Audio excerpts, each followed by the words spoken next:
War. War never changes. The Romans waged war to gather slaves and wealth. Spain built an empire from its lust for gold and territory. Hitler shaped a battered Germany into an economic superpower. But war never changes.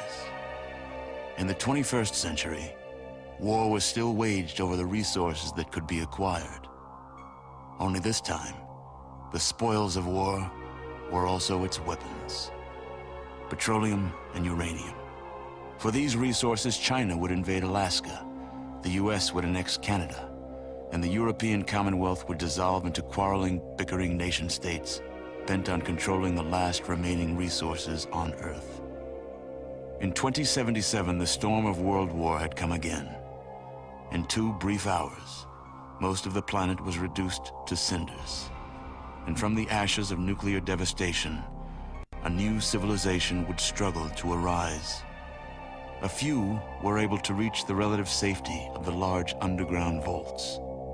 Your family was part of that group that entered Vault 13.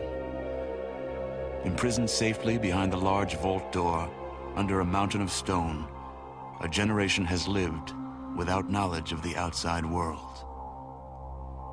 Life in the vault is about to change.